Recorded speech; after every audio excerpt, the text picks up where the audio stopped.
بسم اللہ الرحمن الرحیم۔ حضرت انس بن مالک رضی اللہ عنہ سے روایت ہے، انہوں نے فرمایا کہ پیر کے روز مسلمان ابو بکر رضی اللہ عنہ کی اقتداء میں فجر کی نماز پڑھ رہے تھے کہ اچانک نبی کریم صلی اللہ علیہ وسلم حضرت عائشہ رضی اللہ عنہا کے حجرے کا پردہ ہٹائے ہوئے دکھائی دیے۔ آپ صلی اللہ علیہ وسلم نے دیکھا کہ صحابہ صف باندھے کھڑے ہوئے ہیں۔ یہ دیکھ کر آپ صلی اللہ علیہ وسلم کھل کر مسکرا دیے۔ ابو بکر رضی اللہ عنہ الٹے پاؤں پیچھے ہٹے۔ انہوں نے سمجھا کہ نبی کریم صلی اللہ علیہ وسلم نماز کے لیے تشریف لائیں گے، اور مسلمان نبی کریم صلی اللہ علیہ وسلم کو دیکھ کر اس درجہ خوش ہوئے کہ نماز ہی توڑ ڈالنے کا ارادہ کر لیا، لیکن ان حضور صلی اللہ علیہ وسلم نے ہاتھ کے اشارے سے ہدایت کی کہ نماز پوری کرو۔ پھر آپ صلی اللہ علیہ وسلم نے پردہ ڈال دیا اور حجرے میں تشریف لے گئے۔ پھر اس دن آپ نے انتقال فرمایا صلی اللہ علیہ وسلم۔ صحیح بخاری حدیث نمبر 1205۔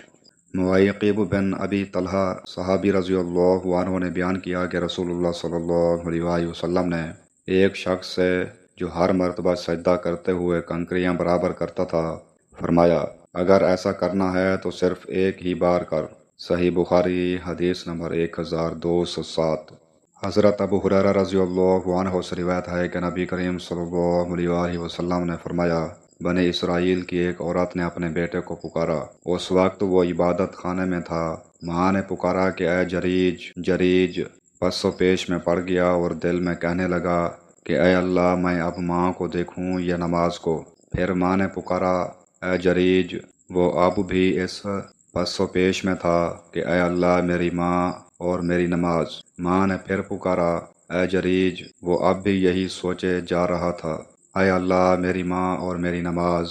آخر ماں نے تنگ ہو کر بد دعا کی، اے اللہ، جریج کو موت نہ آئے جب تک وہ فاحشہ عورت کا چہرہ نہ دیکھ لے۔ جریج کی عبادت گاہ کے قریب ایک چرانے والی آیا کرتی تھی جو بکریاں چراتی تھی۔ اتفاق سے اس کے بچہ پیدا ہوا۔ لوگوں نے پوچھا کہ یہ کس کا بچہ ہے؟ اس نے کہا کہ جریج کا ہے۔ وہ ایک مرتبہ اپنی عبادت گاہ سے نکل کر میرے پاس رہا تھا۔ جریج نے پوچھا کہ وہ عورت کون ہے جس نے مجھ پر تہمت لگائی ہے کہ اس کا بچہ مجھ سے ہے؟ عورت بچے کو لے کر آئی تو انہوں نے بچے سے پوچھا کہ بچے، تمہارا باپ کون؟ بچہ بول پڑا کہ ایک بکری چرانے والا گڈریا میرا باپ ہے۔ صحیح بخاری حدیث نمبر 1206۔